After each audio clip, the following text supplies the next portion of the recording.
welcome to the Johannesburg Metropolitan Municipality.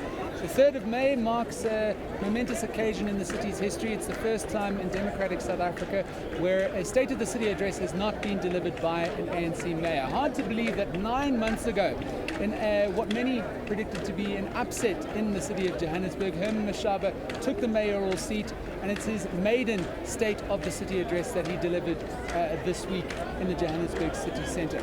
Mayor Mashaba, thank you so much for joining us. You made it a point of thanking your coalition partners in your address and making a point that this government that has been formed in the city of Johannesburg is a people's government. Unpack that for us a little bit.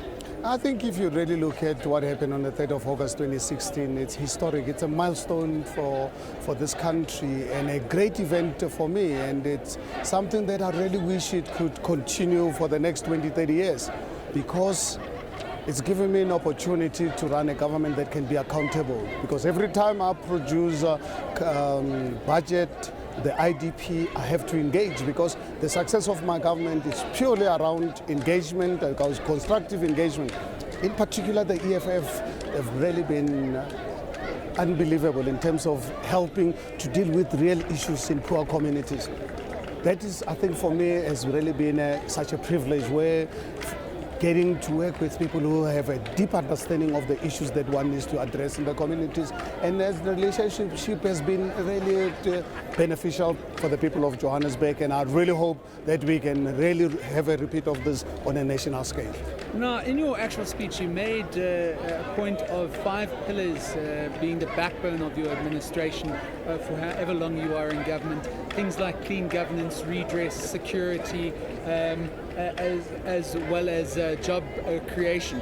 What do you consider some of the real achievements that you've managed to get together in the last 9 months? Well, I think in the number one of those priorities is job creation.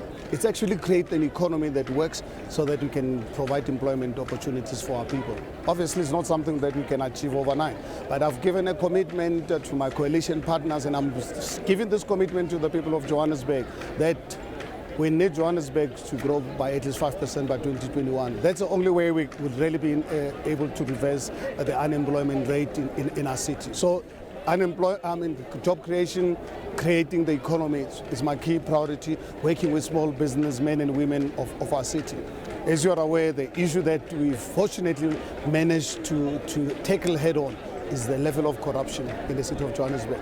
Corruption in the city of Johannesburg has reached a stage where it was no longer corruption, it was looting of state resources. We were really lucky when we started the recruitment process to get the services of General Sibia, who's really doing an unbelievable work, recruiting some of the top investigators in our country to assist, because we've capacitated the department to ensuring that we deal with this level of corruption. But what also very important is to ensure that when we serve people, let us serve them with pride. I grew up in an environment, for me as a black youth growing in this country, too scared to go to government offices because you'll know you'll be abused. And when 1994 came, I thought, this is for the first time we get an opportunity that for us as black people will be treated with respect. I'm disappointed to know 22 years into our democracy, government is about thinking that we're doing our people favors. So we as the city of Johannesburg, we want to start a culture where the bosses in the city are going to be our residents, the voters. And now we're spending money on ensuring that we run a program on the skills audit to make sure that all the leadership of the city, people must be in positions not because of who they know, it must be because of what they can do for the city. Mayor, some would argue that it's been fairly easy for you then in the past 9 months being able to uncover this large-scale corruption, which you have deemed looting of state resources.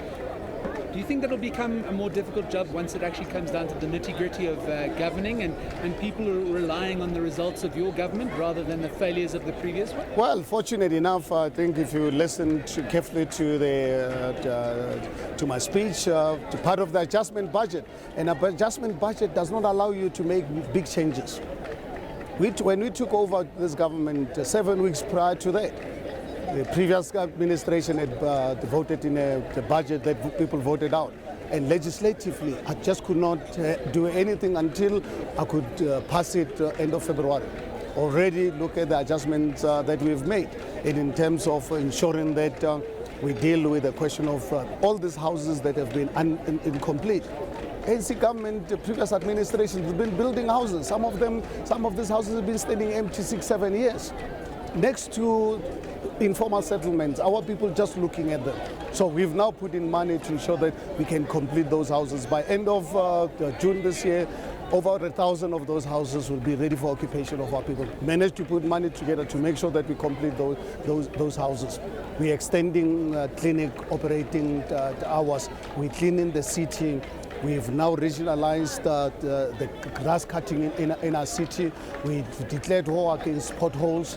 We've declared war against traffic light malfunctioning, where we're now putting in new technology. We've hired additional people to ensuring that these traffic lights work. JMPD, right now, tomorrow is the closing date of recruitment of additional 1,500 police officers, because there's no way you can run an economic city with the level of crime that you are seeing. So these are some of the steps that we are beginning to implement.